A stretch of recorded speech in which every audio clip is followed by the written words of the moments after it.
Um milionário convencido durante anos de que era estéril, vê sua vida virada de cabeça para baixo quando, passeando distraidamente pelo parque, vê sua ex-esposa com 3 crianças idênticas a seu redor. Impulsionado por uma mistura de choque e incredulidade, ele decide confrontá-la, mas o que ela revela, um segredo guardado a 7 chaves desde o fim do casamento, muda seu destino para sempre.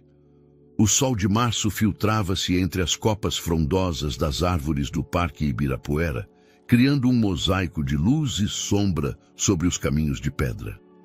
Antônio Guimarães Fontes caminhava com passo firme, mas, pensativo, seus sapatos de couro italianos ressoando suavemente contra o chão. Aos 58 anos, sua figura imponente ainda impunha respeito. Cabelo prateado, perfeitamente penteado, terno de linho cor creme que contrastava elegantemente com sua pele bronzeada, e aqueles olhos verdes que haviam sido sua marca registrada desde a juventude. A brisa matinal trazia o aroma de jacarandás em flor, misturado com o burburinho distante da cidade de São Paulo que despertava. Antônio respirou profundamente, um ritual que havia adotado durante suas caminhadas dominicais. O único momento da semana em que permitia que sua mente divagasse longe das torres de aço e vidro que dominavam seu império imobiliário. 3 décadas de sucessos empresariais o haviam transformado em um dos homens mais ricos do país, mas também em uma fortaleza de solidão. Sua cobertura nos jardins, com vistas panorâmicas para toda a cidade, havia se tornado mais uma prisão dourada do que um lar. As paredes cobertas de prêmios e reconhecimentos empresariais não preenchiam o vazio que crescia em seu peito toda noite quando voltava do trabalho. O diagnóstico médico recebido aos 28 anos havia marcado o rumo de sua vida de maneira irreversível. Azoospermia severa, havia ditado. O especialista com voz monótona, impossibilidade completa de gerar descendência. Essas palavras haviam caído como uma lápide sobre seus sonhos de família, enterrando para sempre a imagem de crianças correndo pelos corredores de sua casa, chamando-o de papai, com vozes agudas e risadas cristalinas. Durante anos ele havia tentado convencer-se de que os negócios poderiam preencher esse vazio. Cada projeto bem-sucedido, cada torre que se erguia para o céu, cada zero adicionado à sua conta bancária, era uma tentativa desesperada de construir um legado alternativo. Mas as madrugadas silenciosas o encontravam sempre com a mesma pergunta torturante. Quem herdaria tudo o que havia construído? Que sentido tinha acumular riqueza sem ninguém que a valorizasse além de seu mero peso monetário? Seu casamento com Isabela havia durado 5 anos intensos, cheios de viagens exóticas, jantares nos melhores restaurantes do mundo e conversas apaixonadas sobre arte e literatura. Ela havia aceitado sua condição com um sorriso corajoso, assegurando-lhe que seu amor era suficiente. Mas Antônio havia notado a melancolia que se instalava em seus olhos quando passavam frente a parques infantis ou quando suas amigas falavam de seus filhos durante as reuniões sociais. O divórcio havia sido civilizado, quase empresarial em sua eficiência. Não houve gritos nem reproches, apenas o reconhecimento silencioso de que 2 pessoas que se amavam profundamente não podiam construir juntas o futuro que ambos secretamente ansiavam. Isabela havia se mudado discretamente, recusando qualquer pensão alimentícia, apesar das insistências de Antônio. Quero começar de novo. Havia dito simplesmente, e ele havia respeitado essa decisão com o coração partido ao meio. Desde então, havia passado 3 anos mergulhando ainda mais fundo em seus negócios. Seu escritório, no 42º andar da Torre Fontes, havia se tornado seu segundo lar e, alguns dias, o primeiro. Sua assistente, Célia, brincava dizendo que ele vivia de cafezinho e determinação, Mas Antônio sabia que era mais preciso dizer que vivia de uma mistura tóxica de ambição e resignação.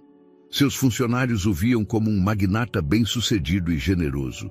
Suas doações a causas sociais eram lendárias. Hospitais infantis, bolsas universitárias, programas de moradia social. Mas Antônio sabia que cada cheque assinado era também uma tentativa de preencher com atos externos o vazio que não podia curar internamente. Era mais fácil ajudar a milhares de crianças desconhecidas do que enfrentar a realidade de nunca ter uma própria. Enquanto caminhava pelo caminho principal do parque, observou as famílias que começavam a chegar para aproveitar o domingo. Casais jovens empurrando carrinhos de bebê, crianças correndo entre as árvores, avós sentados em bancos observando com sorrisos nostálgicos. A dor familiar o atingiu como sempre, mas havia aprendido a respirar através dela, a deixá-la passar como uma onda inevitável. Ele não sabia que em poucos minutos essa onda se transformaria em um tsunami que mudaria para sempre o curso de sua vida. O mundo parou. Antônio piscou várias vezes, convencido de que seus olhos estavam pregando uma peça cruel. Ali, a apenas 30 metros de distância, uma figura familiar empurrava um carrinho de trigêmeos pelo caminho de terra. O cabelo castanho ondulado, a postura ereta, a forma particular de inclinar a cabeça quando algo lhe causava ternura. Era Isabela, sem dúvida alguma. Mas não era Isabela quem havia paralisado sua respiração. Eram os 3 pequenos seres humanos que viajavam no carrinho, seus rostinhos rosados voltados para o sol matinal, suas mãozinhas diminutas segurando as bordas do carrinho. 3 crianças idênticas, de aproximadamente 2 anos, com uma característica que fez o coração de Antônio parar de vez. Olhos verdes. Aqueles mesmos olhos verdes esmeralda que o haviam acompanhado toda a sua vida, que via toda manhã no espelho, que haviam sido herança de seu avô paterno. Mas não só isso, o formato do rosto, a linha da mandíbula, até mesmo a maneira como o cabelo caía sobre suas pequenas testas. Era como ver sua própria infância multiplicada por 3. Suas pernas se recusaram a obedecê-lo. Permaneceu imóvel, sob a sombra de um jequitibá centenário, observando uma cena que desafiava toda a lógica conhecida. Sua mente, treinada durante décadas para analisar situações complexas e tomar decisões rápidas, havia se transformado em um redemoinho de perguntas sem resposta. Isabela parou perto de uma fonte ornamental, tirou uma manta do carrinho e a estendeu sobre a grama. As crianças começaram a balbuciar excitadas, estendendo seus bracinhos para ela. Antônio observou, hipnotizado, como ela os ajudava a descer do carrinho um por um, sussurrando-lhes palavras carinhosas que não conseguia ouvir, mas que podia imaginar perfeitamente. Havia visto essa mesma ternura em seus olhos durante o casamento, dirigida a gatinhos abandonados, às flores de seu jardim, a ele mesmo em momentos íntimos.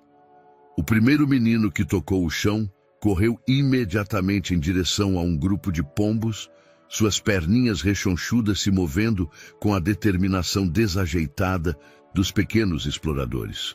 O segundo sentou-se na manta e começou a examinar com concentração científica uma folha caída. O terceiro aproximou-se de Isabela e abraçou suas pernas, buscando o consolo de sua proximidade. Cada gesto, cada movimento, cada expressão facial era um eco amplificado de sua própria infância. Antônio recordou fotografias amareladas, onde ele mesmo aparecia com aquela mesma idade, a mesma curiosidade feroz, a mesma maneira de inclinar a cabeça quando algo o intrigava. Impossível, murmurou para si mesmo, mas a palavra soou oca até mesmo em sua mente. Sua mão se dirigiu instintivamente ao bolso onde guardava seu telefone, mas parou, Para quem poderia ligar? O que poderia dizer? Como explicar o que estava vendo? Os minutos passaram como horas. Antônio observou como Isabela brincava com os 3 pequenos, como lhes dava pequenos pedaços de fruta de uma bolsa térmica, como os consolava quando um deles tropeçava e começava a chorar. Havia uma naturalidade em seus movimentos, uma conexão profunda que falava de meses, talvez anos, de prática maternal. Gradualmente, os detalhes começaram a se organizar em sua mente como peças de um quebra-cabeça impossível. A idade das crianças coincidia aproximadamente com os tempos de sua separação. Isabela havia desaparecido dos círculos sociais que frequentavam juntos imediatamente após o divórcio. Ninguém sabia realmente onde ela vivia ou o que fazia, como se tivesse decidido se tornar invisível. Uma lembrança embaçada começou a tomar forma. Isabela, durante os últimos meses de seu casamento, havia parecido mais distante, mais pensativa. Ele havia atribuído essa melancolia ao peso de sua situação matrimonial sem filhos, mas agora se perguntava se havia algo mais, algo que ele não havia sido capaz de ver. Seu telefone vibrou no bolso, arrancando-o de seus pensamentos. Uma mensagem de Célia lembrando-o da reunião da segunda-feira de manhã, cedo. A normalidade da notificação contrastava de maneira surreal com a extraordinária cena que se desenrolava à sua frente. Era como receber um lembrete do mundo real enquanto observava um milagre. Quando levantou os olhos novamente, Isabela estava recolhendo as coisas. As crianças, aparentemente cansadas de brincar, deixaram-se colocar de novo no carrinho com a docilidade de quem havia desfrutado plenamente seu tempo de liberdade. Ela se levantou, sacudiu as folhas secas do vestido e por um momento seu olhar se dirigiu para onde ele estava. Antônio escondeu-se instintivamente atrás do grosso tronco da árvore, o coração batendo contra o peito como um tambor enlouquecido. Esperou vários segundos antes de espiar novamente. Isabela e as crianças se afastavam pelo caminho oposto, suas figuras ficando menores a cada passo. Quando finalmente desapareceram de sua vista, Antônio deixou-se cair em um banco próximo. Suas mãos tremiam levemente enquanto tentava processar o que havia presenciado. 3 crianças. 3 crianças que pareciam ser seus filhos biológicos. 3 crianças cuja existência contradizia tudo o que havia acreditado sobre si mesmo durante os últimos 30 anos. O diagnóstico médico que havia ditado o curso de sua vida adulta, que havia influenciado a dissolução de seu casamento, que havia transformado seu sucesso empresarial em um substituto desesperado da paternidade, de repente parecia uma mentira monumental. Enquanto o sol continuava sua ascensão sobre São Paulo, Antônio Guimarães Fontes se deparava com a possibilidade mais aterrorizante e esperançosa de sua vida. Talvez, afinal, ele não fosse o homem estéril que havia acreditado ser. Os dias seguintes foram um tormento de produtividade fingida e noites de insônia febril. Antônio sentava-se em seu escritório, olhando fixamente as plantas do novo empreendimento residencial em Alphaville. Mas as linhas arquitetônicas se desvaneciam constantemente, substituídas pelas imagens de 3 rostinhos idênticos com olhos verdes, como os seus. Célia havia notado sua distração durante as reuniões. Suas respostas eram mecânicas, suas decisões carentes da paixão e precisão que o haviam caracterizado durante décadas. Quando ela lhe perguntou se ele estava bem, ele havia murmurado algo sobre estar considerando novas oportunidades de investimento, uma mentira que soou fraca até mesmo aos seus próprios ouvidos. Na quarta-feira pela manhã, enquanto fingia revisar os relatórios financeiros trimestrais, tomou uma decisão que mudaria o curso dos meses seguintes de sua vida. Ele precisava de respostas e precisava obtê-las sem alterar o delicado equilíbrio da situação. Se aquelas crianças eram Realmente seus filhos, ele tinha que saber. Se não fossem, precisava enterrar essa fantasia antes que o consumisse completamente. Discípulo, um número que havia guardado em sua agenda pessoal durante anos, mas nunca havia utilizado. Roberto Meirelles era um investigador particular recomendado por seu advogado para casos de espionagem industrial. Um homem discreto, cuja reputação se baseava em obter informações sem deixar rastros. Preciso que investigue alguém, disse Antônio durante uma reunião em um café pequeno e discreto na Vila Madalena. Mas isso precisa ser tratado com absoluta discrição. Ninguém, absolutamente ninguém, pode saber que estou fazendo esta investigação. Roberto era um homem de uns 40 anos, rosto marcado por anos de trabalho de campo, olhos penetrantes que pareciam catalogar e analisar cada detalhe do ambiente. Ele ouviu a descrição de Isabela e a localização do encontro no Ibirapuera sem fazer perguntas desnecessárias. Antônio apreciava esse profissionalismo frio. O que precisa saber exatamente? Perguntou Roberto, tomando notas em uma caderneta pequena com letra ilegível. Antônio vacilou. Como explicar sem soar como um homem à beira de uma crise de nervos? Como descrever a urgência que o consumia sem revelar suas vulnerabilidades mais profundas? Onde ela mora? Com quem? Qual a situação atual dela? E... Ele parou, engoliu em seco. Preciso de informações sobre as 3 crianças que estão com ela. Idades exatas, certidões, qualquer registro médico a que você possa ter acesso legalmente.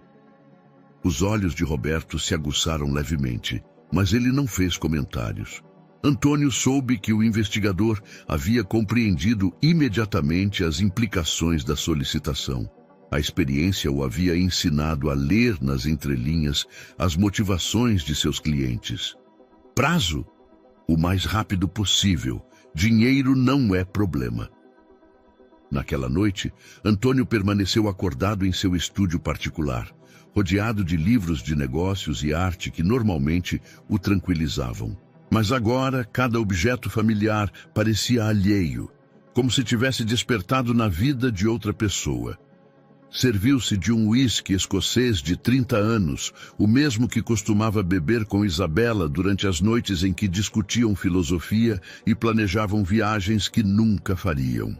Recordou vividamente seu primeiro encontro com ela, em uma galeria de arte nos jardins. Isabela estava parada em frente a uma pintura de Tarsila do Amaral, estudando-a com uma intensidade que o havia fascinado. Quando ele se aproximou para fazer um comentário sobre a técnica pictórica, ela o havia corrigido gentilmente, explicando-lhe detalhes sobre o simbolismo e o contexto histórico que ele desconhecia completamente. Essa havia sido a dinâmica de sua relação. Ele trazia a estabilidade e o pragmatismo do mundo empresarial. Ela trazia a profundidade emocional e cultural que havia estado ausente de sua vida. Durante 5 anos haviam sido complementares, construindo juntos uma versão de intimidade que Antônio havia acreditado ser permanente. Na quinta-feira pela manhã, recebeu a primeira ligação de Roberto.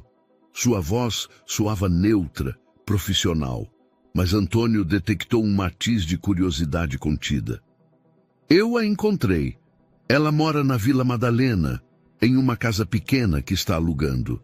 Trabalha como professora de arte em uma escola primária local. Vida muito simples, muito reservada. Os vizinhos a descrevem como uma mãe dedicada, mas misteriosa. Ninguém sabe muito sobre o passado dela. Antônio fechou os olhos, visualizando Isabela ensinando crianças pequenas a pintar e desenhar. Ela sempre havia tido um dom natural com as crianças, uma paciência infinita que ele havia admirado durante o casamento. E as crianças? Essa é a parte interessante, disse Roberto. 3 meninos, trigêmeos idênticos, nascidos há 26 meses. Mas aqui vem o estranho. Nas certidões de nascimento não aparece o nome do pai. Ela os registrou sozinha. O coração de Antônio acelerou. 26 meses. Se contasse para trás, a partir da data de nascimento, chegava exatamente ao período em que seu casamento com Isabela estava se desintegrando, quando ela havia começado a mostrar aquela melancolia inexplicável que ele havia atribuído à tensão de sua situação sem filhos. Tem mais, continuou Roberto. Durante o último trimestre da gravidez, ela não vivia em São Paulo.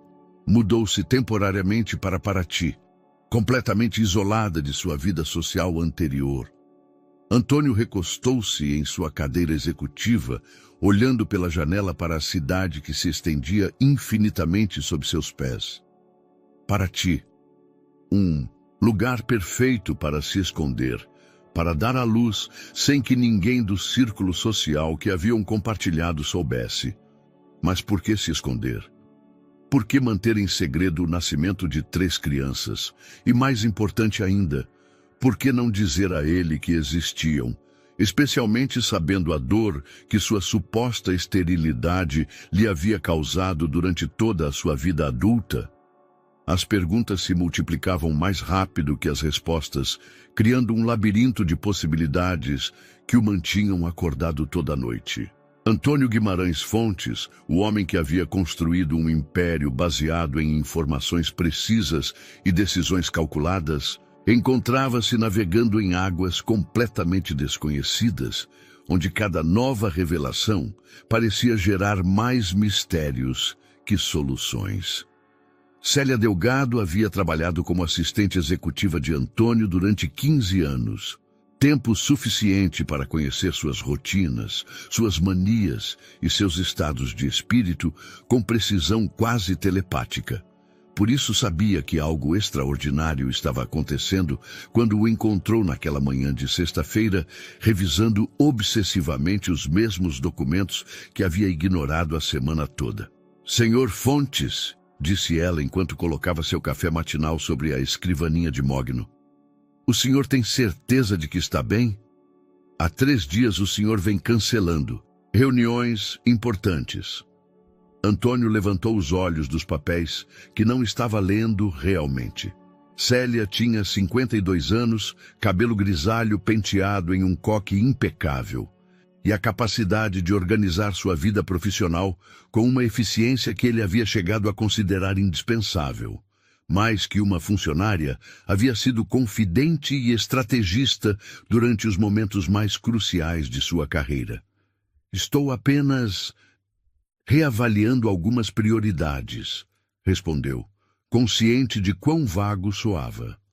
Célia arqueou uma sobrancelha, um gesto que havia aperfeiçoado para expressar ceticismo educado. "Tem a ver com a investigação particular que o senhor contratou esta semana?" Antônio tensionou-se. Célia tinha acesso às suas contas financeiras para gerenciamento de despesas corporativas, por isso era inevitável que notasse o pagamento considerável a Roberto Meireles. "É um assunto pessoal", murmurou, evitando o olhar dela. "Senhor Fontes", disse Célia, sentando-se na cadeira em frente à escrivaninha com uma familiaridade que apenas anos de confiança mútua haviam construído. "Em 15 anos nunca o vi assim. Se há algo em que eu possa ajudar..." A tentação de confessar tudo foi avassaladora. Antônio havia carregado o peso de sua descoberta durante uma semana completa, e a pressão de manter essa informação em segredo estava começando a afetar sua capacidade de funcionar normalmente. Mas como explicar algo que ele mesmo não terminava de compreender? "Se eu lhe pedisse para investigar algo relacionado aos meus registros médicos de 30 anos atrás", disse finalmente, "você conseguiria fazer sem fazer perguntas?" Célia estudou seu rosto com a mesma intensidade com que analisava os contratos mais complexos. "Claro. O que precisa que eu procure?"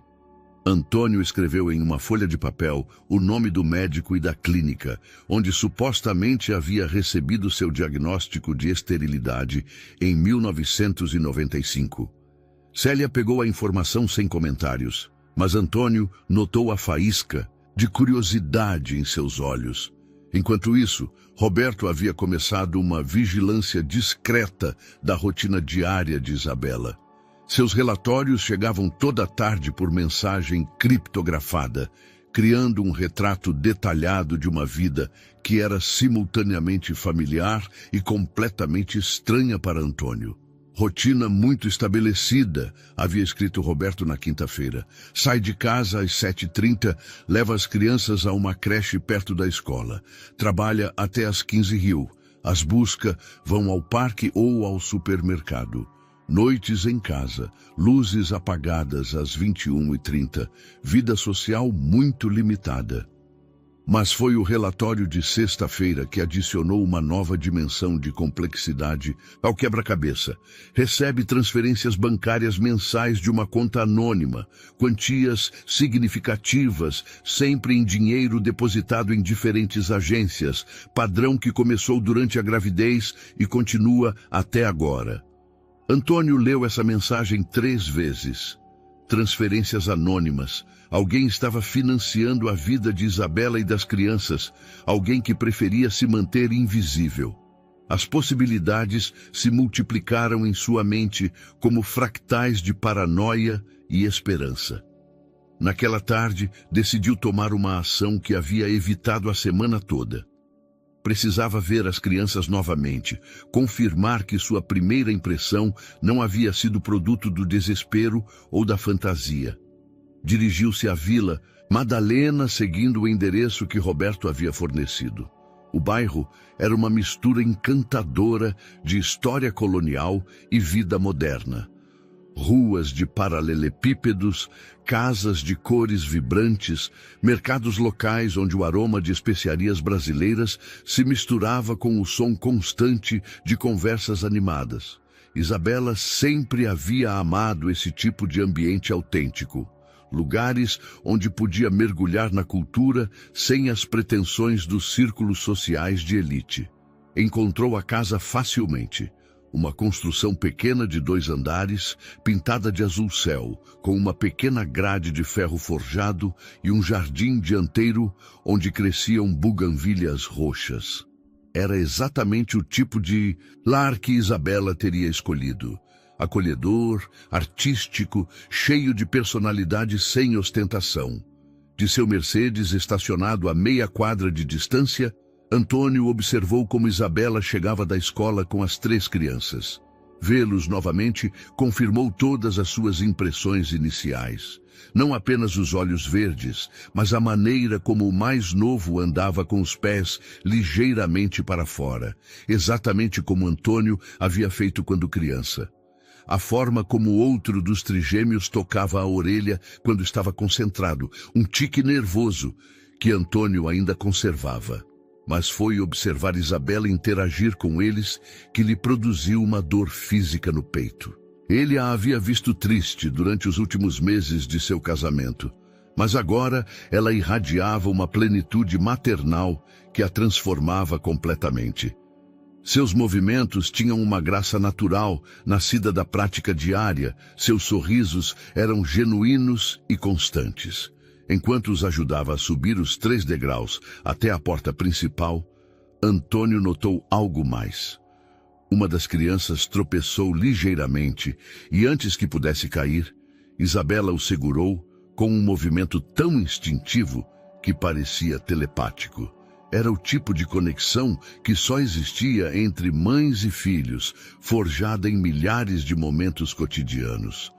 Naquela noite, Antônio ficou acordado até às 3 da manhã, sentado em sua varanda privada, olhando as luzes da cidade se estenderem até o horizonte. Pela primeira vez em 30 anos, ele se permitiu imaginar como teria sido sua vida se tivesse sabido desde o início que era capaz de ter filhos. Teria lutado mais por seu casamento com Isabela? Teria tomado decisões diferentes sobre sua carreira e suas prioridades? Mas mais que nostalgia pelo passado, o que o mantinha acordado era uma pergunta urgente sobre o presente. Por que Isabela havia decidido manter em segredo a existência dessas crianças?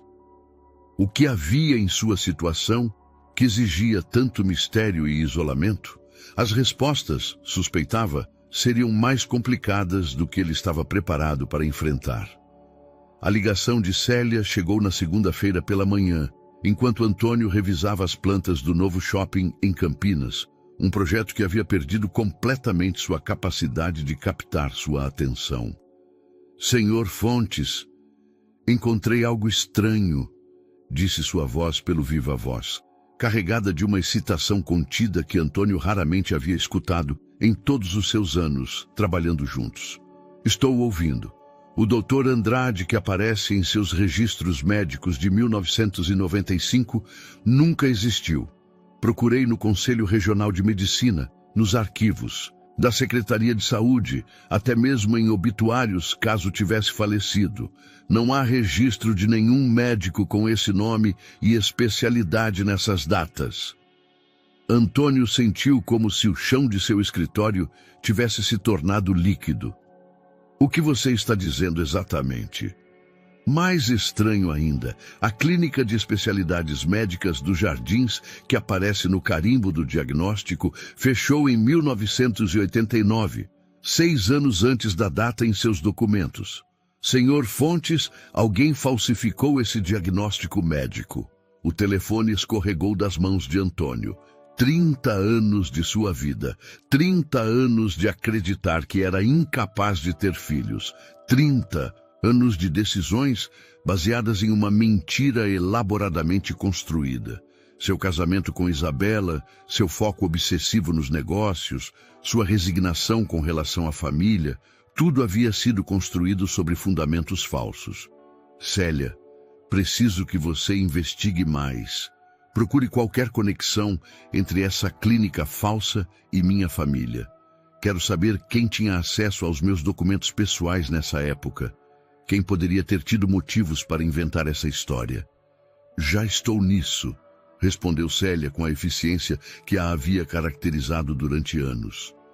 Mas, senhor, há algo mais que o senhor precisa saber.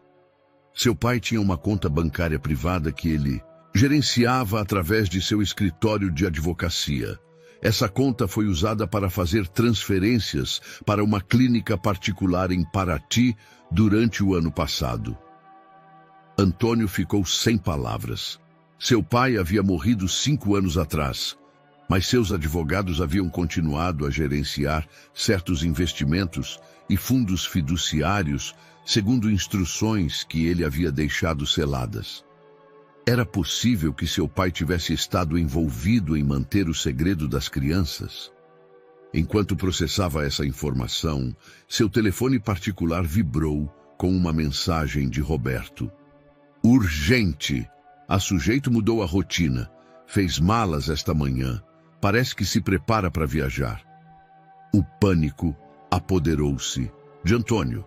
Se Isabela partisse com as crianças, ele poderia perdê-los para sempre antes de confirmar a verdade.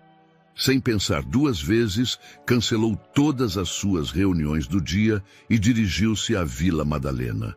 Chegou bem a tempo de ver Isabela carregando o Mercedes que havia estacionado em frente à Casa Azul. Os 3 meninos estavam sentados em suas cadeirinhas de segurança, observando com curiosidade a agitação da mãe. Antônio estacionou a uma distância prudente, mas perto o suficiente para observar a cena. Isabela parecia nervosa, olhando frequentemente para os 2 lados da rua, como se esperasse ser observada. Quando terminou de carregar as malas, aproximou-se para falar com uma vizinha mais velha que havia saído da casa ao lado. Antônio baixou a janela para tentar ouvir a conversa. Serão apenas algumas semanas, ouviu Isabela dizer. Um assunto de família que preciso resolver. A vizinha, uma mulher de cabelo grisalho que evidentemente tinha carinho por Isabela e as crianças, assentiu com compreensão. Cuidado, minha filha, e ligue quando chegar. Antônio seguiu o carro de Isabela a uma distância cuidadosa, enquanto ela se dirigia para a rodovia Castelo Branco. Sua mente trabalhava febrilmente, tentando entender o que havia motivado essa partida súbita. Teria ela descoberto que estava sendo investigada? Ou teria recebido algum tipo de ameaça que a obrigava a fugir? Depois de segui-la por 1 hora, percebeu que era impossível manter a vigilância sem ser detectado. Ligou para Roberto e pediu que usasse seus contatos para rastrear para onde Isabela estava se dirigindo. Depois, com o coração pesado e a sensação de ter perdido uma oportunidade crucial, retornou a São Paulo. Naquela tarde, Célia apareceu em seu escritório com uma pasta que continha documentos que mudariam para sempre sua compreensão de sua própria história familiar. Encontrei isso nos arquivos do escritório de advocacia de seu pai, disse, colocando a pasta sobre a mesa. São instruções específicas sobre proteger a linhagem familiar de complicações genéticas futuras. Antônio abriu a pasta com mãos trêmulas. Os documentos eram uma mistura de correspondência legal, relatórios médicos autênticos sobre a história genética da família Fontes e o que parecia ser um plano detalhado para gerenciar a situação reprodutiva de Antônio.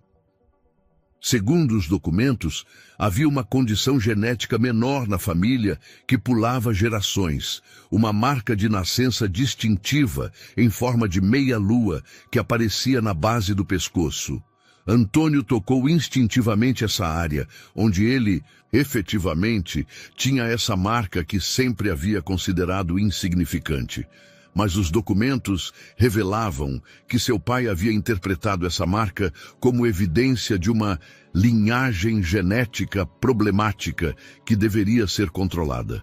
O plano incluía a falsificação do diagnóstico médico de esterilidade, com o objetivo de evitar que Antônio tivesse filhos que pudessem herdar complicações. Tem mais, disse Célia, apontando para outra seção dos documentos. Seu pai contratou investigadores particulares para monitorar Isabela durante e depois do casamento. Quando descobriram que ela estava grávida após o divórcio, implementaram um plano para assegurar que ela mantivesse o segredo. Antônio leu com horror crescente os detalhes do plano de seu pai.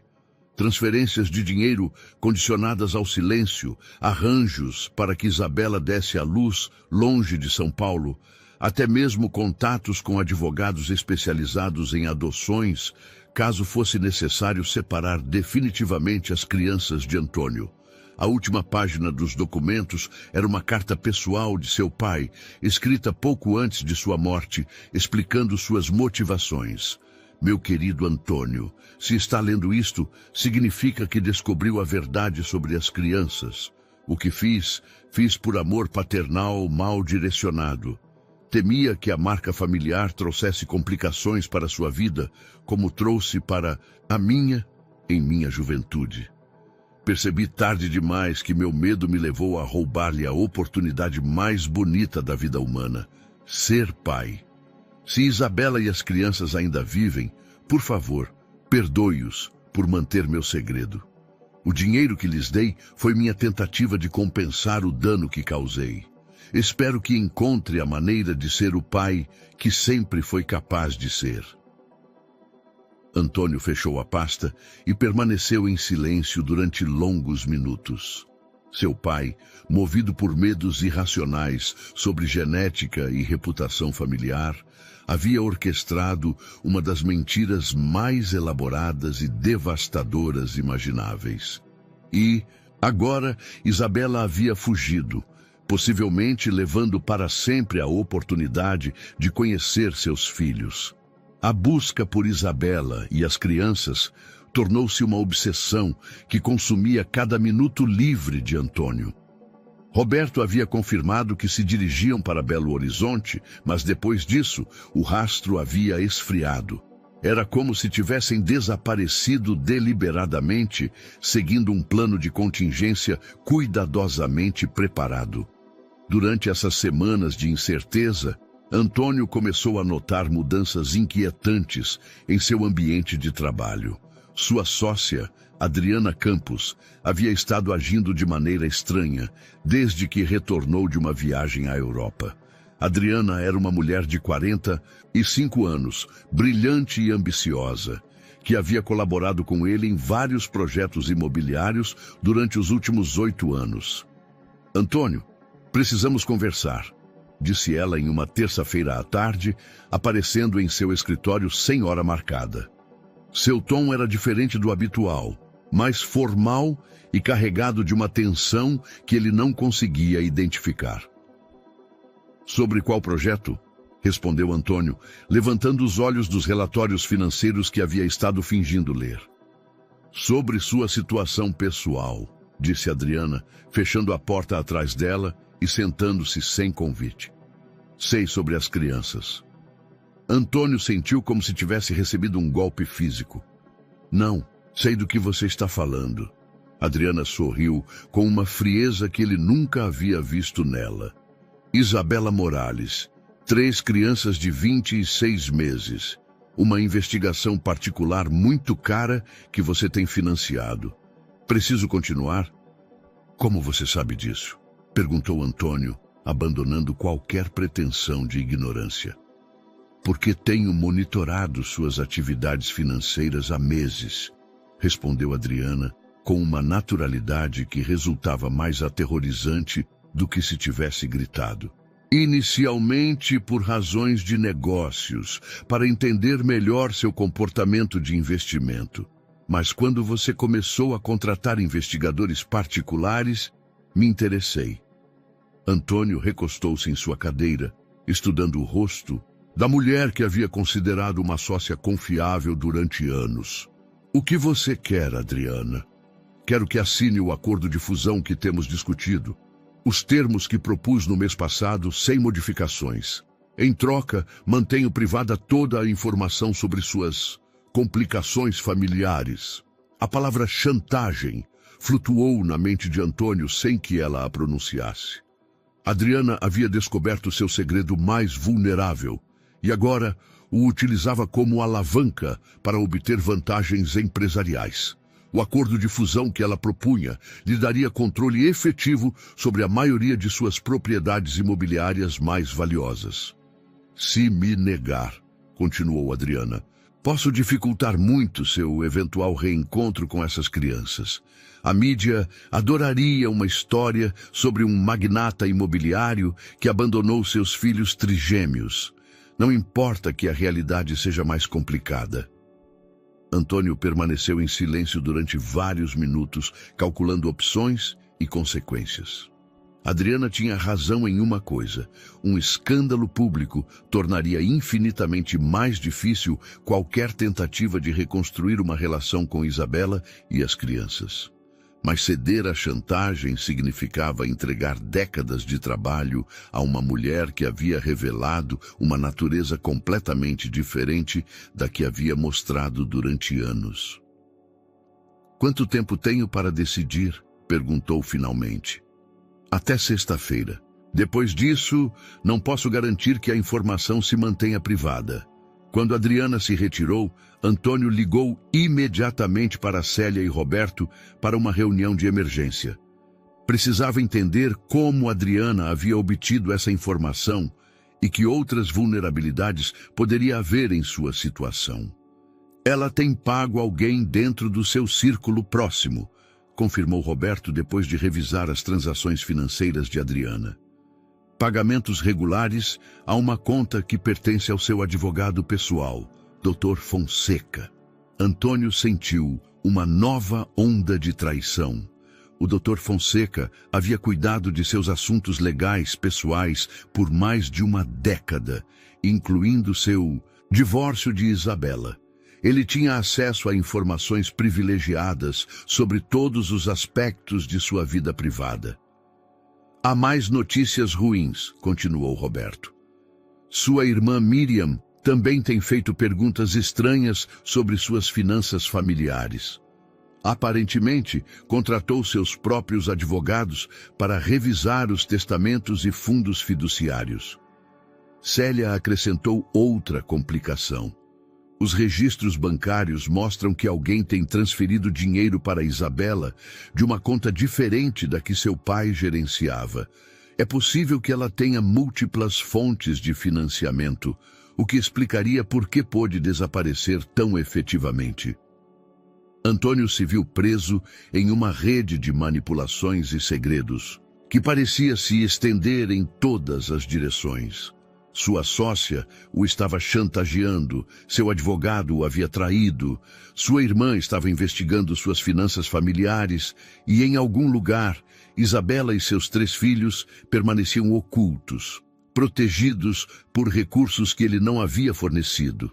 Naquela noite, enquanto caminhava por sua cobertura vazia, Antônio tomou uma decisão que mudaria o curso dos meses seguintes.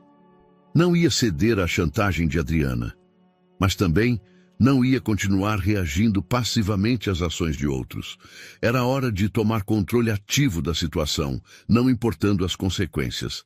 Discípulo, o número de um advogado diferente, um especializado em casos complicados de paternidade e disputas familiares. Se ia lutar pelo direito de conhecer seus filhos, precisava estar preparado para uma batalha que poderia se tornar muito pública e muito custosa. Mas antes de embarcar nessa guerra legal, ele tinha uma conversa pendente com sua irmã Miriam. Era hora de descobrir exatamente quanto sua família sabia sobre os segredos que haviam moldado sua vida durante as últimas 3 décadas.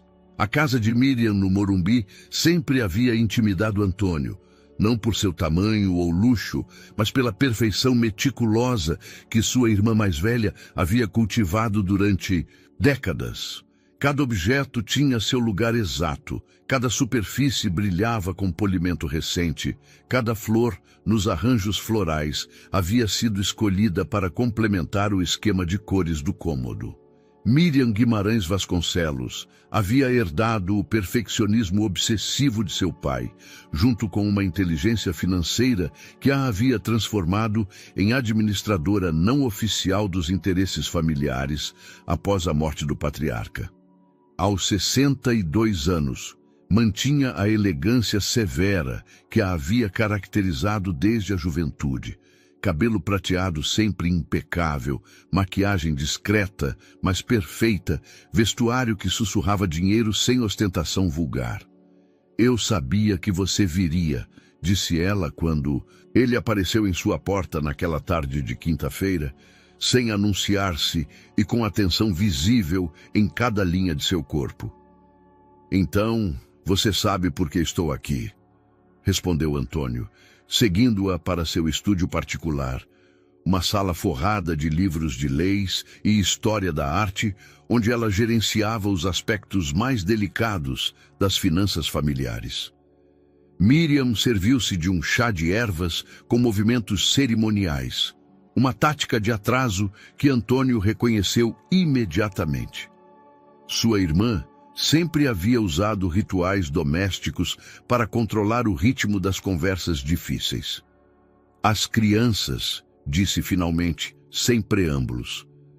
3 meninos, nascidos em Paraty, há 26 meses. Isabela Morales, sua ex-esposa, agora vivendo como mãe solteira, com o apoio financeiro de fundos familiares. Antônio sentou-se pesadamente em uma cadeira de couro que conhecia desde a infância. "Há quanto tempo você sabia?" "Desde antes de nascerem", respondeu Miriam, com uma calma que resultava mais inquietante do que se tivesse gritado. "Papai me informou sobre a situação quando Isabela estava grávida de 4 meses. Pediu-me para supervisionar os arranjos financeiros para assegurar que ela mantivesse silêncio." A traição pareceu um golpe físico. Sua irmã, a pessoa em quem mais havia confiado depois da morte de seus pais, havia sido cúmplice ativa em mantê-lo afastado de seus filhos por mais de 2 anos. "Por quê?", conseguiu perguntar, embora sua voz soasse estranha até mesmo aos seus próprios ouvidos. Miriam deixou sua xícara com precisão perfeita sobre o pires. "Porque papai me convenceu de que era o melhor para a família. As crianças nasceram com a marca familiar, Antônio. Os 3. Papai temia que isso complicasse as linhas de herança, que criasse perguntas sobre legitimidade, que afetasse nossa posição social." "Nossa posição social?" Antônio repetiu as palavras como se fossem de um idioma estrangeiro. Você está falando de dinheiro? Estou falando de poder, de influência, das conexões que nossa família construiu durante gerações, respondeu Miriam. E pela primeira vez, Antônio detectou defensividade em sua voz. 3 netos aparecendo subitamente teriam alterado todo o equilíbrio. Os parceiros comerciais, os investidores internacionais, as famílias com as quais construímos alianças. Você está falando dos meus filhos como se fossem uma ameaça empresarial. Eles eram uma complicação que exigia manejo cuidadoso, corrigiu Miriam. E, francamente, depois de vê-lo sofrer durante anos por sua suposta esterilidade, pensei que era melhor manter as coisas simples. Você tinha uma vida estável, bem-sucedida, sem as complicações da paternidade. Antônio levantou-se bruscamente, começando a caminhar pela sala com a energia nervosa de um animal enjaulado. Você percebe o que diz? Você percebe que me roubaram 30 anos da minha vida, baseando-se em uma mentira que você ajudou a perpetuar? Nós o protegemos, insistiu Miriam, mas sua voz havia perdido parte de sua convicção anterior. A marca familiar não é apenas cosmética, Antônio. Vem acompanhada de certos desafios de saúde. Papai investigou extensivamente antes de tomar decisões. Que tipo de desafios? Perguntou Antônio, parando em frente à escrivaninha de sua irmã. Miriam abriu uma gaveta secreta e extraiu uma pasta similar à que Célia havia encontrado nos arquivos legais. Problemas cardiovasculares menores em alguns casos, tendência a alergias severas e, em raras ocasiões, complicações neurológicas. Nada mortal, mas suficiente para preocupar papai sobre a qualidade de vida das crianças. Antônio examinou os documentos médicos que sua irmã lhe entregou. Eram investigações genealógicas exaustivas sobre a família Fontes, que remontavam a 4 gerações. Efetivamente, havia um padrão de problemas de saúde menores associados à marca familiar, mas nada que justificasse a manipulação extrema que haviam implementado. Isto são inconvenientes menores, disse depois de revisar tudo. Problemas que se gerenciam com atenção médica regular, não justificativas para destruir famílias. Em retrospectiva, talvez você tenha razão, admitiu Miriam, e Antônio notou que era a primeira vez em décadas que sua irmã reconhecia ter cometido um erro de julgamento. Mas naquele momento, com papai obcecado em proteger o legado familiar e você aparentemente resignado a uma vida sem filhos, parecia a solução menos problemática. E agora? Perguntou Antônio. Agora que sei a verdade, o que você planeja fazer?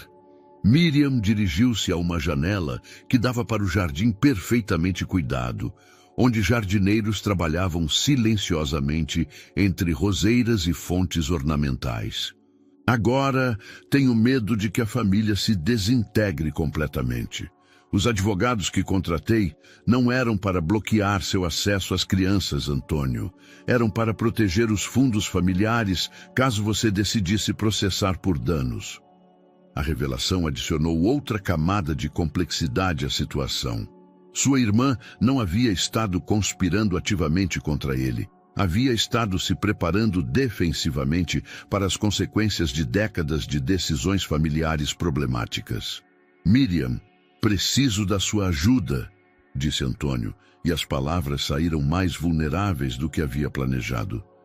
Preciso encontrar Isabela e as crianças. Preciso da oportunidade de ser o pai que nunca soube e que podia ser. Sua irmã virou-se para ele e, pela primeira vez na conversa, Antônio viu algo parecido com um remorso genuíno em seus olhos. Há algo mais que você precisa saber, disse suavemente. Isabela não só fugiu por medo de ser descoberta. Recebeu ameaças. Que tipo de ameaças? Alguém a fez saber que se alguma vez tentasse contatá-lo diretamente, os pagamentos seriam interrompidos e se assegurariam de que ela perdesse a custódia das crianças. alguém com recursos legais consideráveis e motivação para mantê-lo separado de seus filhos. Antônio sentiu que o mundo cambaleava novamente. Alguém mais além de nossa família sabia sobre as crianças? Miriam assentiu gravemente. E essa pessoa tem muito mais a perder se a verdade vier à tona publicamente. A revelação de Miriam havia aberto uma nova dimensão de perigo que Antônio não havia contemplado. Alguém mais, alguém com poder suficiente para ameaçar Isabela e mantê-la escondida, estava envolvido na conspiração. Naquela noite, enquanto revisava obsessivamente todos os contatos e relações de sua vida, buscando pistas sobre quem poderia ter tanto a perder, recebeu uma ligação que mudaria tudo. Senhor Fontes, sou a doutora Patrícia Dantas, do Hospital Infantil Sabará. Disse uma voz profissional, mas carregada de urgência. Tenho uma paciente que insiste que o senhor é o único familiar que pode ajudar com seu filho. Isabela Morales. O coração de Antônio parou. Onde ela está? O que aconteceu? Um de seus filhos, Lucas, precisa de um transplante de medula óssea urgente. Ele desenvolveu uma forma rara de anemia aplástica. A mãe diz que o senhor é o pai biológico e potencialmente o único doador compatível na família imediata. Antônio não se lembrava como chegou ao hospital. Tinha apenas fragmentos de memória. O Mercedes correndo por ruas noturnas, Célia organizando o cancelamento de todas as suas consultas, Roberto fornecendo-lhe a localização exata do hospital. Tudo havia se tornado embaçado, exceto uma certeza cristalina. Um de seus filhos estava em perigo e ele tinha que fazer todo o possível para salvá-lo. O Hospital Infantil Sabará era um mundo diferente do que Antônio havia conhecido durante toda a sua vida. Corredores cheios de famílias preocupadas, o aroma constante de desinfetante misturado com a dor palpável de pais enfrentando os medos mais primitivos. Quando finalmente encontrou o quarto 412 na ala de hematologia oncológica, parou em frente à porta, paralisado pela magnitude do momento. Isabela estava sentada junto a uma pequena cama onde dormia um menino de cabelo castanho claro e pele pálida que fazia seus olhos verdes se destacarem ainda mais. Mesmo doente, mesmo conectado a vários monitores médicos, a semelhança com Antônio era inegável. Era como ver uma fotografia de si mesmo aos 2 anos, mas filtrada através da delicadeza física de Isabela. Quando ela levantou os olhos e o viu parado na porta, os anos de separação, segredos e dor condensaram-se em um momento de reconhecimento silencioso. Seus olhos se encheram de lágrimas, mas não foram lágrimas de alegria. Foram lágrimas de uma mãe desesperada, enfrentando a possibilidade de perder seu filho. Me desculpe, sussurrou, e essas 2 palavras continham o peso de anos de decisões impossíveis. Eu não sabia a quem mais recorrer. Antônio entrou lentamente no quarto, cada passo medido como se aproximasse de algo sagrado. Como ele se chama? Perguntou, olhando para o pequeno que dormia com a respiração laboriosa de alguém cujo corpo estava lutando uma batalha microscópica. Lucas. Os irmãos dele são Pedro e Gabriel, respondeu Isabela, sua voz falhando levemente. Os 3 têm a marca. Antônio aproximou-se da cama e, pela primeira vez em sua vida, tocou suavemente a mão de um de seus filhos.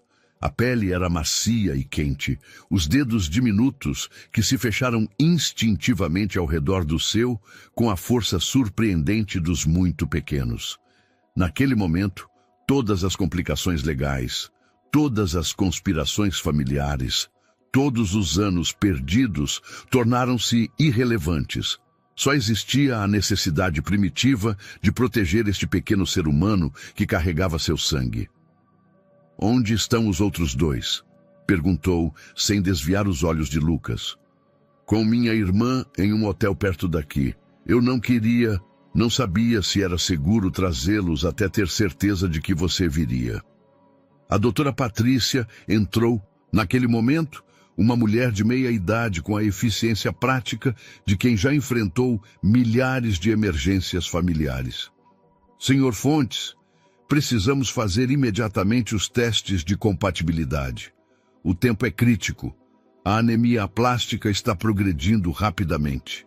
Os dias seguintes se tornaram um borrão de exames médicos, consultas com especialistas e conversas sussurradas em corredores de hospital, enquanto Lucas lutava contra uma doença que ameaçava levá-lo antes que Antônio tivesse a oportunidade de realmente conhecê-lo. Os testes confirmaram o que os médicos haviam esperado. Antônio era efetivamente o pai biológico e, milagrosamente, um doador perfeitamente compatível. A marca familiar que seu pai tanto temia havia se tornado a chave para salvar a vida de Lucas. A mesma característica genética que havia motivado décadas de segredos e mentiras agora proporcionava a solução médica que seu filho precisava para viver. Durante as longas noites no quarto de hospital, enquanto Isabela dormia em uma cadeira junto à cama de Lucas, Antônio e Isabela começaram a reconstruir lentamente a confiança que havia sido destruída por anos de separação forçada. Eu nunca quis mantê-los longe de você, confessou Isabela durante uma dessas noites, quando o único som era o zumbido constante dos monitores médicos. Quando soube que estava grávida, já estávamos divorciados, e pensei que seria cruel dar-lhe esperanças quando eu acreditava que era impossível que você fosse o pai. Quando você soube a verdade sobre meu diagnóstico? Seu pai me visitou quando eu estava de 6 meses. Ele me explicou toda a situação, me pediu para manter o segredo para o bem de todos. Ofereceu-me segurança financeira para as crianças em troca do meu silêncio. Isabela olhou para Lucas, que dormia mais tranquilamente depois da última rodada de medicamentos. Eu era uma mãe solteira, enfrentando uma gravidez de trigêmeos. O dinheiro não era a única coisa que me preocupava. Era a estabilidade, a capacidade de dar-lhes uma vida segura. E depois? Por que você nunca me contatou depois que nasceram? Isabela ficou em silêncio por um longo tempo. Porque alguém me fez entender que se eu alguma vez tentasse contatá-lo, não apenas perderia o apoio financeiro, mas eles poderiam usar sua influência legal para tirar a minha guarda das crianças. Disseram-me que um homem de sua posição econômica sempre venceria em uma batalha legal contra uma mãe solteira. Antônio sentiu uma raiva fria se instalando em seu peito. Quem lhe disse isso? Uma mulher, elegante, profissional. Disse que representava interesses familiares e comerciais que seriam afetados se a situação se tornasse pública.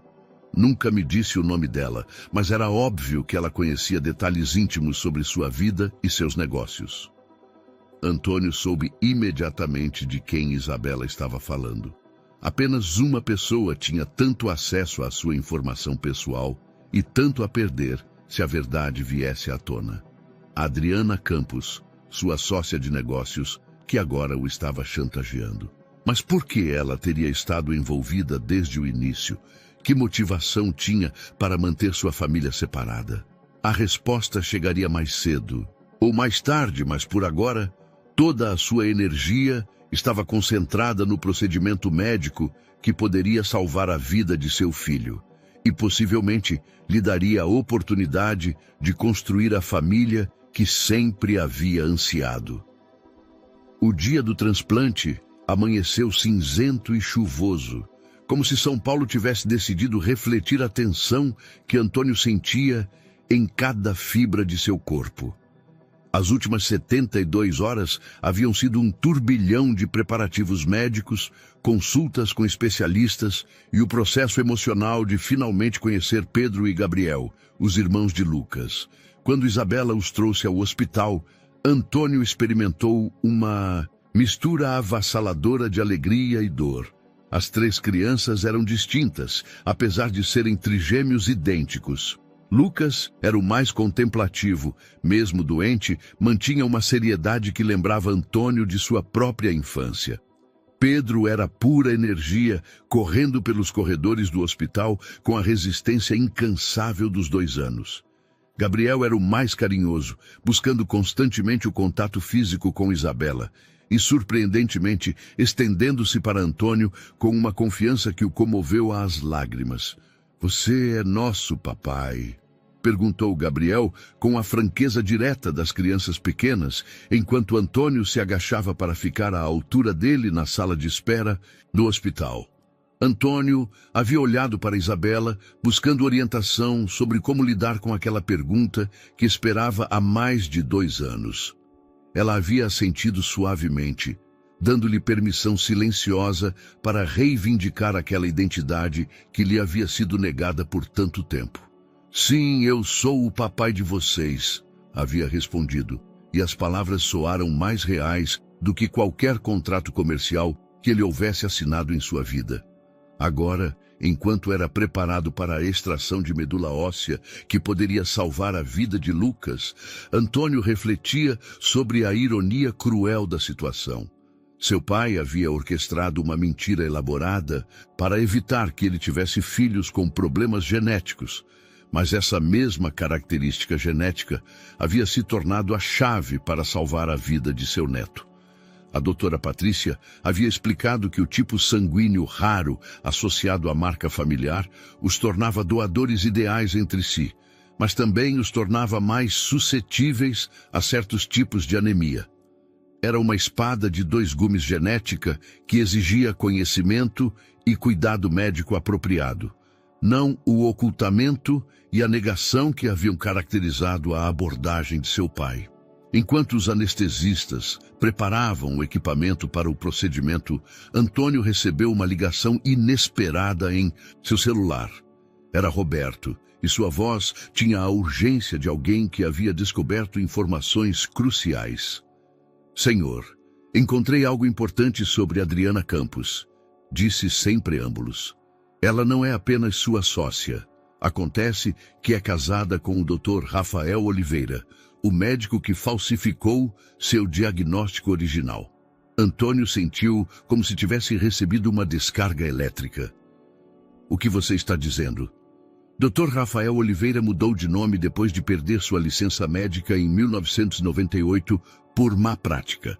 Agora é Rafael Campos, marido de Adriana. Eles têm monitorado sua vida desde que se casaram há 8 anos, esperando a oportunidade perfeita para se aproveitar de qualquer informação comprometedora. As peças do quebra-cabeça começaram a se encaixar com uma clareza aterrorizante. Adriana não havia descoberto acidentalmente seus segredos familiares. Havia entrado em sua vida profissional com o conhecimento prévio de que existiam segredos a serem explorados. Seu casamento comercial havia sido uma operação de infiltração de anos de duração. "Tem mais", continuou Roberto.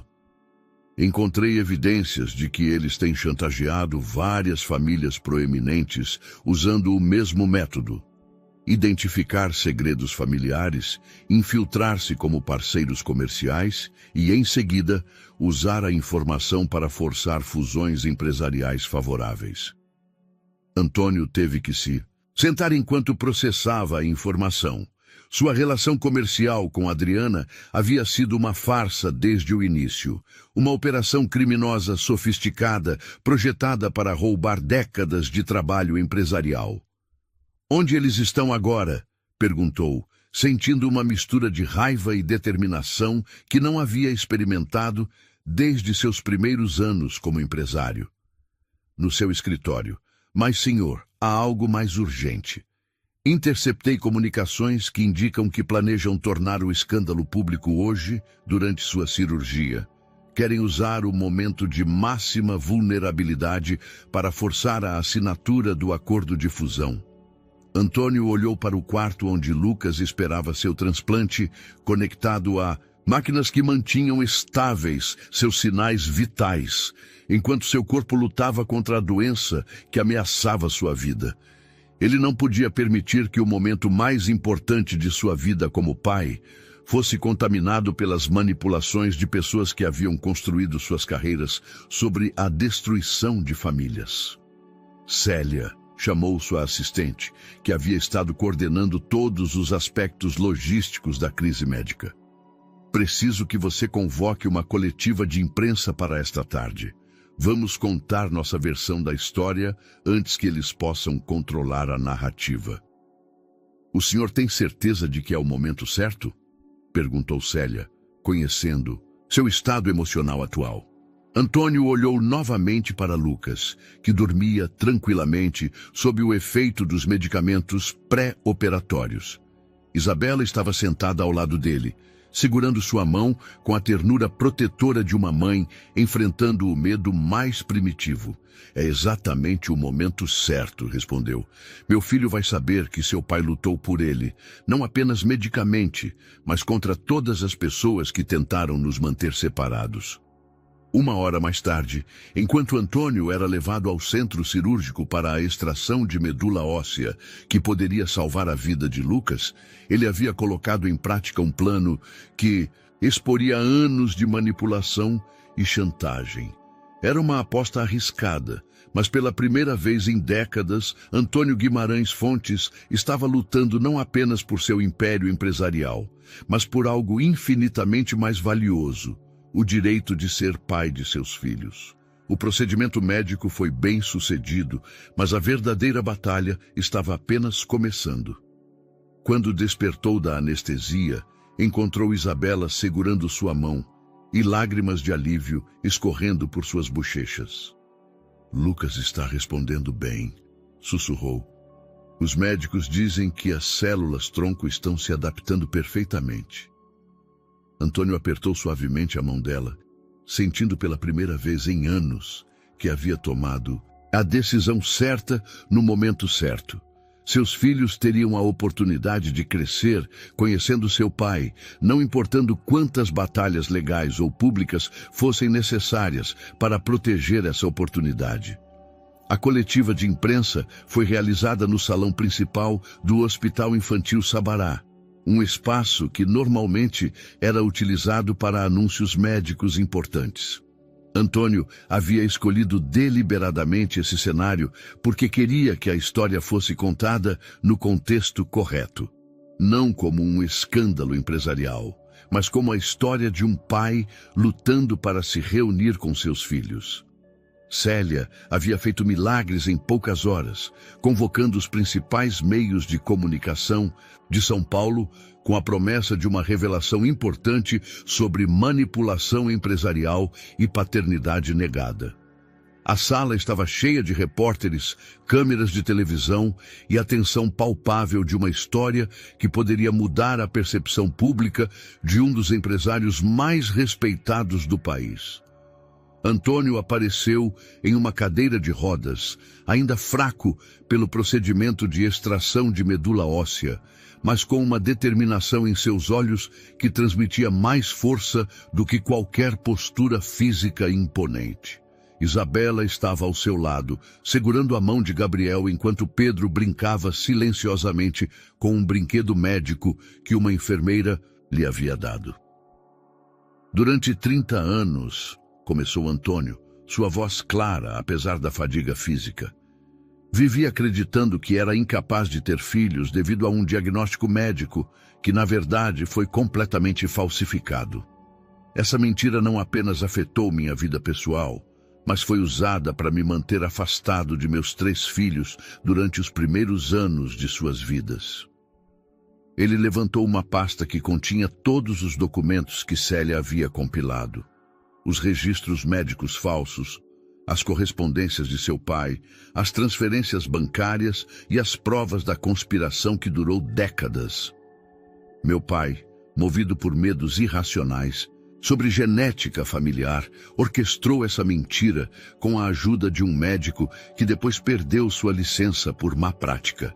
Esse mesmo médico, que agora usa um nome diferente, casou-se com minha sócia Adriana Campos. Juntos, eles têm chantageado não apenas minha família, mas múltiplas famílias proeminentes. usando segredos pessoais para forçar aquisições empresariais fraudulentas. As câmeras capturaram o momento em que Gabriel, aparentemente entediado com a seriedade do evento, aproximou-se de Antônio e subiu em seu colo com a naturalidade de uma criança que havia decidido que aquele homem era seguro e carinhoso. Antônio o abraçou instintivamente e a imagem de um pai fraco, mas determinado, segurando seu filho, tornou-se imediatamente icônica. Há 3 dias, continuou Antônio, um de meus filhos, Lucas, desenvolveu uma condição médica que exigia um transplante de medula óssea. A mesma característica genética que meu pai tanto temia se tornou a chave para salvar a vida do meu neto. Ironias como esta nos lembram que o medo mal direcionado pode criar mais problemas do que resolve. Um repórter da Rede Globo levantou a mão. Senhor Fontes, que ações legais o senhor planeja tomar contra as pessoas envolvidas nesta conspiração? Antônio olhou para Isabela, que havia permanecido silenciosa, mas visivelmente nervosa durante toda a coletiva. Eles haviam concordado previamente que ela não falaria publicamente até ter certeza das repercussões legais de suas revelações. Apresentamos denúncias formais contra Adriana Campos e seu marido por chantagem, falsificação de documentos e conspiração empresarial. Mas minha prioridade principal não é a vingança. É estabelecer legalmente minha paternidade e assegurar que meus filhos cresçam em um ambiente livre de manipulações e segredos. Outra repórter perguntou sobre as implicações financeiras do escândalo. Antônio havia antecipado essa pergunta e tinha preparado uma resposta que protegeria tanto seus interesses comerciais quanto sua nova família. Qualquer perda empresarial é irrelevante comparada com a oportunidade de ser o pai que sempre quis ser. No entanto, tomaremos todas as medidas legais necessárias para recuperar o que foi roubado através de chantagem e para assegurar que outras famílias não sejam vitimizadas por esquemas similares. A coletiva durou 1 hora, mas as repercussões se estenderiam por meses. À tarde, os vídeos de Antônio segurando Gabriel enquanto explicava a conspiração familiar haviam sido vistos milhões de vezes nas redes sociais, gerando uma onda de simpatia pública que Adriana não havia antecipado. Quando retornou ao quarto de Lucas, encontrou o menino acordado pela primeira vez em dias, seus olhos verdes brilhantes de curiosidade enquanto observava as flores e balões que haviam começado a chegar de estranhos comovidos pela história. "Papai?", disse Lucas com voz fraca, mas clara, e Antônio sentiu que essas 5 letras valiam mais do que todos os contratos empresariais que havia assinado em sua vida. A resposta de Adriana Campos à coletiva de imprensa foi rápida e impiedosa. Às 6 da tarde, apenas 3 horas depois que Antônio havia tornado públicas suas acusações, ela apareceu em todas as principais redes de televisão com uma contraofensiva cuidadosamente orquestrada. Sentada em um estúdio de televisão elegantemente iluminado, vestida com um terno azul marinho que projetava autoridade profissional, Adriana apresentou uma versão alternativa dos eventos que transformava Antônio de vítima em manipulador.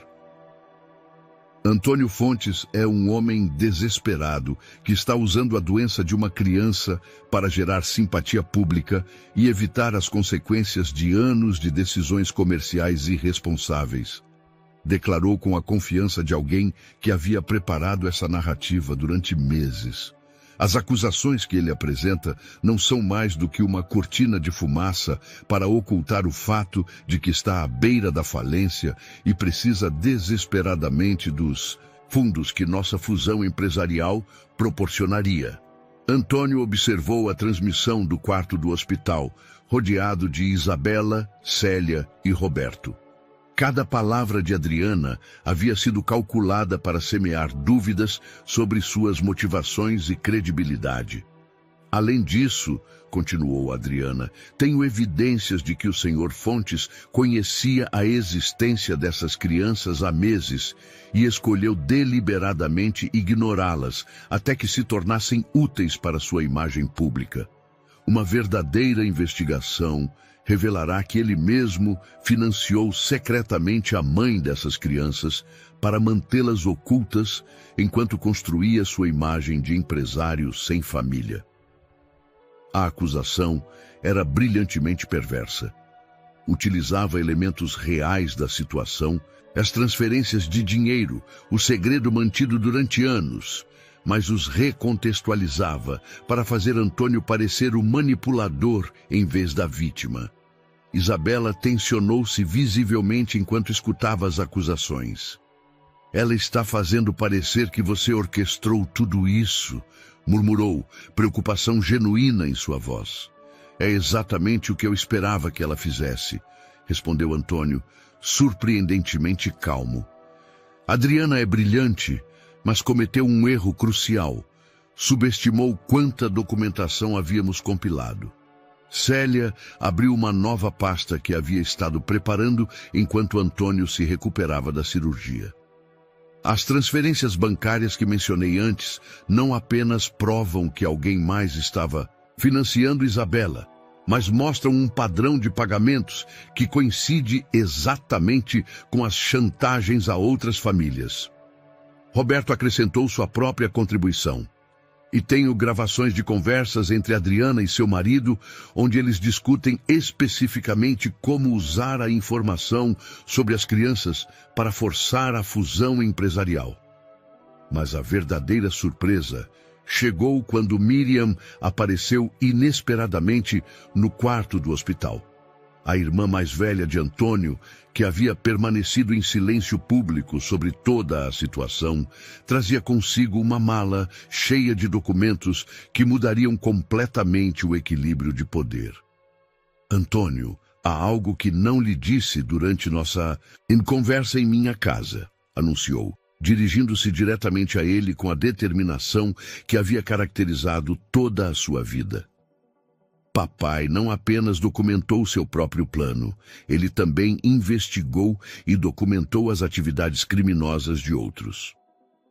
Ela abriu a mala para revelar anos de correspondência, fotografias e registros financeiros que seu pai havia compilado como seguro contra possíveis ameaças futuras. Entre esses documentos estavam provas irrefutáveis de que Adriana e seu marido haviam chantageado com sucesso pelo menos 6 famílias proeminentes durante a última década. Papai era muitas coisas, disse Miriam, organizando os documentos sobre a mesa do quarto do hospital, mas não era tolo.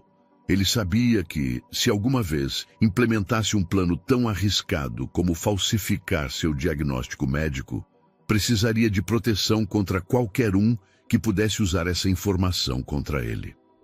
Os documentos revelaram uma rede de corrupção que se estendia muito além do caso pessoal de Antônio.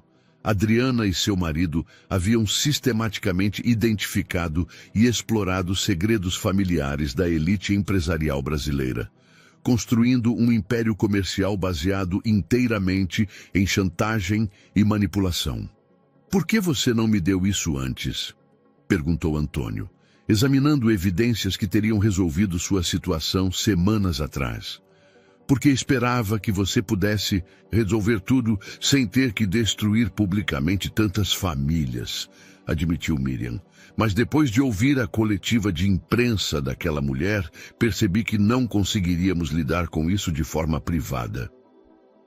Naquela noite, enquanto Lucas dormia mais tranquilamente do que nos últimos dias, com os primeiros sinais de que o transplante de medula óssea estava sendo bem sucedido, Antônio preparou a segunda fase de seu contra-ataque. Ele não apenas ia se defender das acusações de Adriana. Ele ia expor um sistema completo de corrupção empresarial que havia afetado dezenas de famílias. A batalha havia escalado para além de uma disputa pessoal sobre paternidade. Havia se tornado uma guerra pela integridade de todo um setor da elite empresarial brasileira. Isabela aproximou-se dele enquanto ele revisava os documentos. Você tem certeza de que queremos que nossos filhos cresçam no meio de tudo isso? Perguntou, seus olhos refletindo a preocupação natural de uma mãe que vê sua família no centro de um furacão midiático.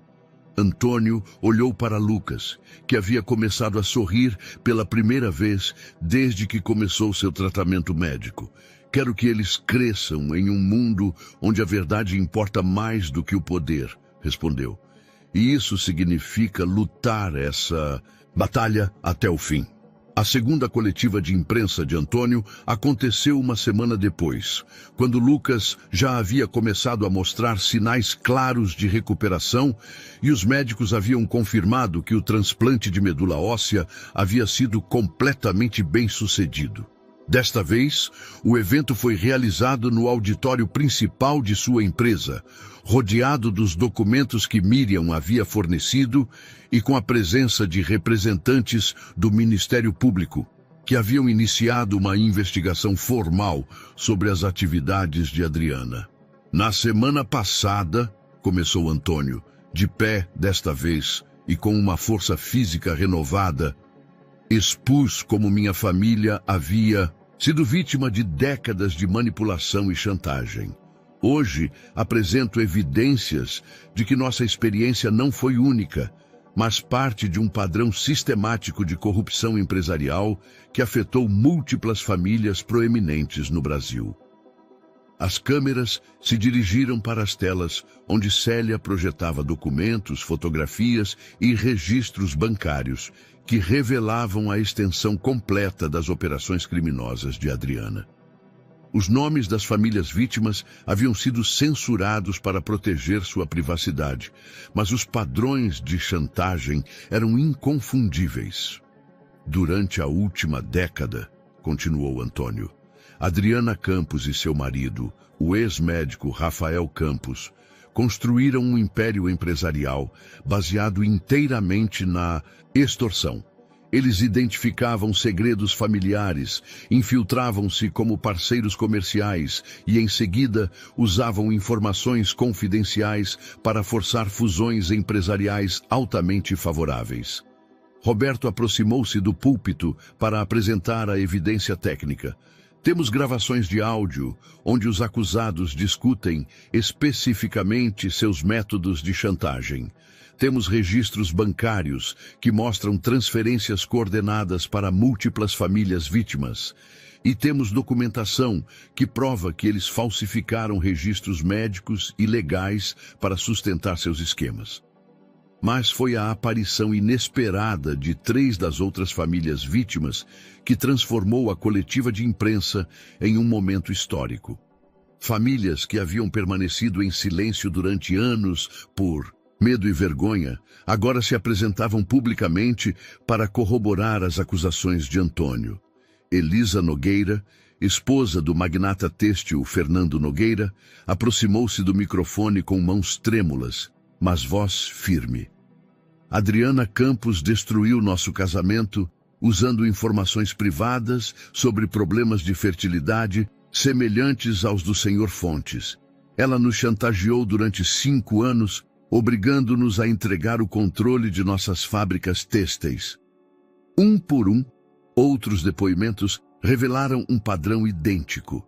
Adriana e seu marido haviam se especializado em explorar vulnerabilidades relacionadas a segredos de fertilidade e paternidade, usando a vergonha social como arma principal para manter suas vítimas em silêncio. A revelação mais impactante chegou quando o Dr. Fonseca, o advogado pessoal de Antônio que havia sido subornado por Adriana, apareceu acompanhado de seu próprio advogado para fornecer depoimentos sob imunidade legal. Adriana me contatou há 3 anos, confessou Fonseca, visivelmente envergonhado. Ela me ofereceu pagamentos regulares, em troca de informações sobre os assuntos pessoais do Sr. Fontes. Quando a investigação sobre as crianças começou, ela me pediu especificamente para monitorar qualquer tentativa de Antônio de contatar Isabela. O senhor sabia que a informação seria usada para chantagem? Perguntou um dos promotores presentes. Inicialmente pensei que era apenas espionagem, corporativa competitiva, respondeu Fonseca. Mas quando vi como ela usava a informação para ameaçar famílias e forçar aquisições empresariais, percebi que estava envolvido em algo muito mais sério. A coletiva durou 3 horas e terminou com o anúncio de que as autoridades haviam emitido ordens de prisão, tanto para Adriana quanto para seu marido. No entanto, naquele momento, ambos haviam desaparecido, aparentemente tendo fugido do país com vários milhões de dólares obtidos através de seus esquemas de chantagem, talvez para o Paraguai. Naquela noite, Antônio retornou ao hospital não como paciente ou visitante ansioso, mas como pai. Lucas estava sentado em sua cama, brincando com blocos de construção. Sua cor havia retornado e sua energia era a de uma criança normal de 2 anos. Pedro e Gabriel haviam sido autorizados a visitá-lo, e os 3 irmãos brincavam juntos pela primeira vez desde que a crise médica havia começado. Isabela aproximou-se de Antônio enquanto ele observava seus filhos. "Você acha que isso vai terminar aqui?" perguntou, referindo-se tanto à situação legal quanto às complicações midiáticas. "A parte pública provavelmente sim", respondeu Antônio, "mas a parte realmente importante está apenas começando." "O que você quer dizer?" Antônio ajoelhou-se para ficar à altura de seus filhos, estendendo os braços para que as 3 crianças pudessem se aninhar contra ele.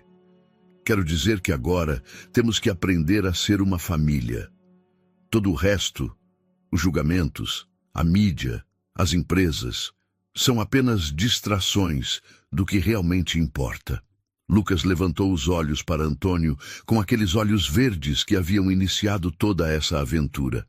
"Papai, você não precisa mais ir embora?" Antônio sentiu que seu coração se enchia de uma paz que não havia experimentado desde a infância. "Não, Lucas, não preciso mais ir embora." Pela primeira vez em meses, talvez em anos, Antônio Guimarães Fontes adormeceu naquela noite sem preocupações com o dia seguinte.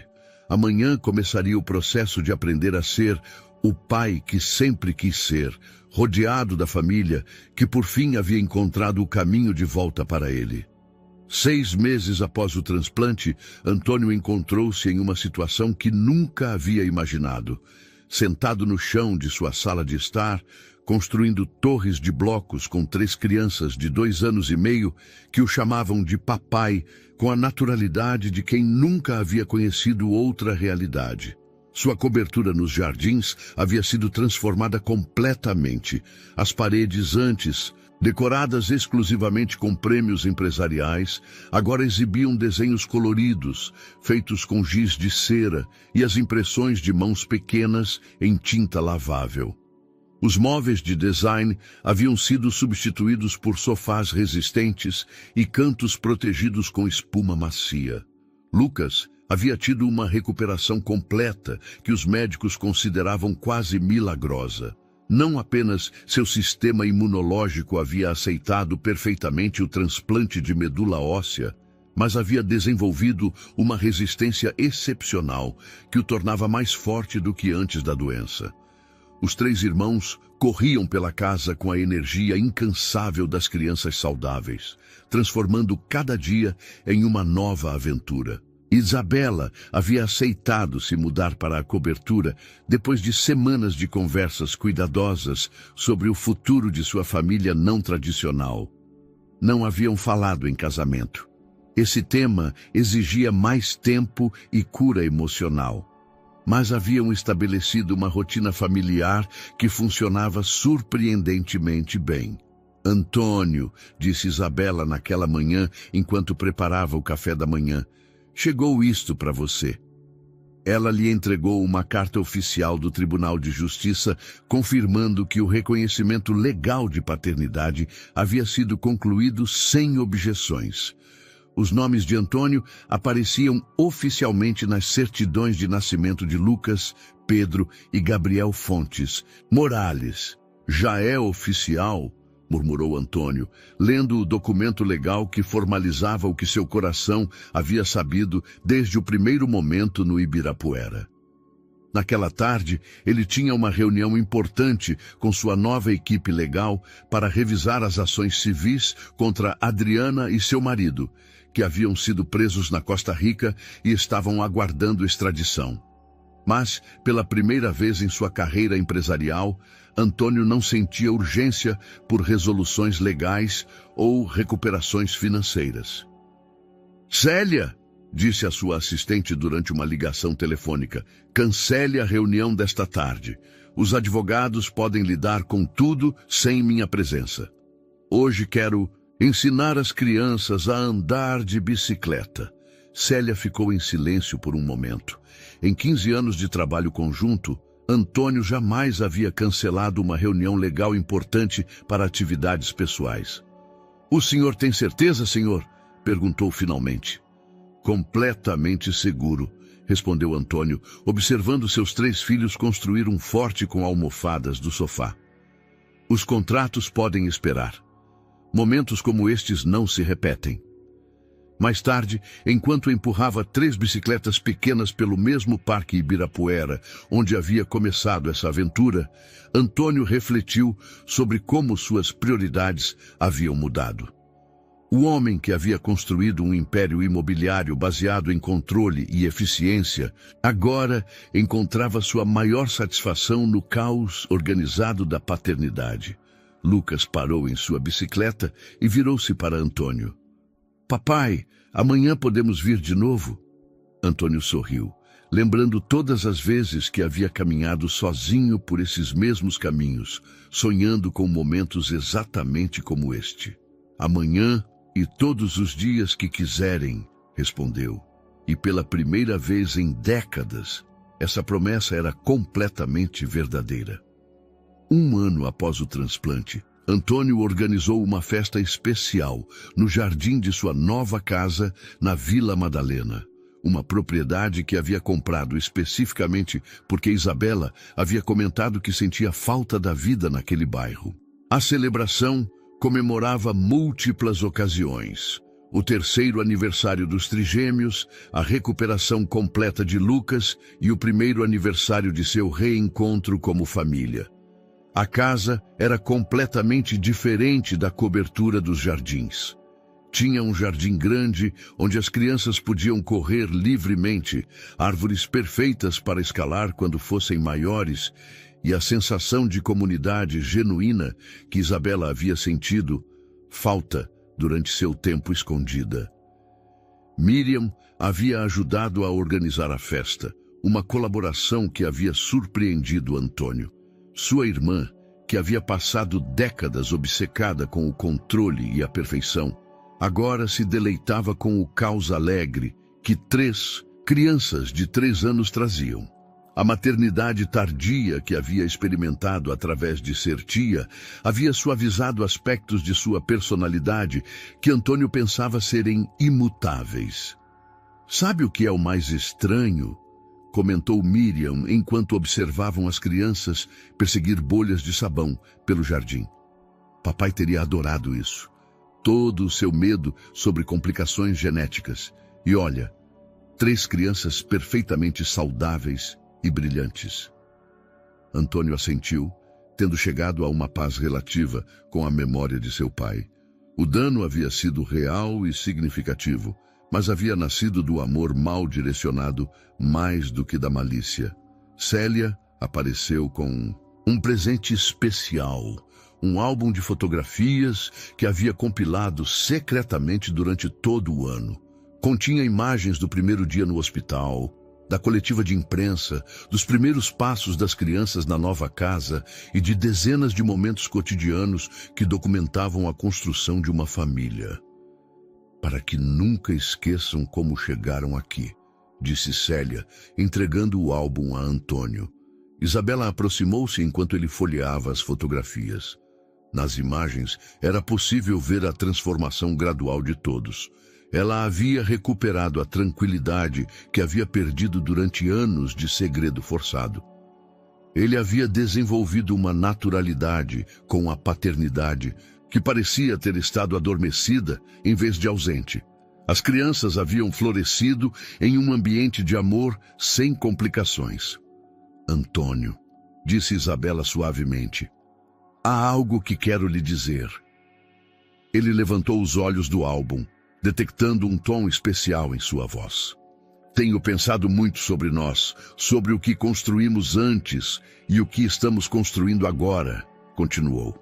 Não somos as mesmas pessoas que éramos há 4 anos. Crescemos, sofremos, aprendemos. E acho que talvez pudéssemos tentar ser uma família completa novamente. Antônio sentiu que seu coração parou. Haviam evitado cuidadosamente discussões sobre casamento, focando em ser bons copais e em curar as feridas do passado. Você tem certeza? Perguntou, estudando o rosto dela para detectar qualquer dúvida. Tenho certeza de que quero tentar, respondeu Isabela. Não como o casal que éramos antes, mas como as pessoas em que nos tornamos. Naquela noite, depois que os convidados se retiraram e as crianças adormeceram, Antônio e Isabela sentaram-se no jardim sob as estrelas, planejando um futuro que incorporava lições do passado sem estar limitado por ele. Sabe o que é o mais estranho de tudo isso? Disse Antônio, lembrando palavras semelhantes de Miriam. Se nada disso tivesse acontecido, a mentira, a separação, o segredo, talvez nunca teríamos apreciado realmente o que temos agora. Isabela recostou-se em seu ombro. Talvez algumas coisas boas só possam ser valorizadas depois de serem perdidas e reencontradas. À distância, podiam ouvir os sons noturnos da Vila Madalena, música suave de restaurantes próximos, conversas em português misturadas com risadas, o rumor constante de uma comunidade viva. Era exatamente o tipo de vida que ambos haviam sonhado, mas nunca haviam sabido como construir. Antônio olhou para a janela, onde dormiam seus 3 filhos, consciente de que sua história havia terminado exatamente onde havia começado, com uma família, mas desta vez uma que havia sido conquistada através de luta, verdade e a determinação de escolher o amor acima do medo. Espero que você tenha gostado da história de hoje. Inscreva-se no canal para não perder mais histórias como esta. Deixe seu like e comente abaixo o que achou da história. Nos vemos no próximo vídeo.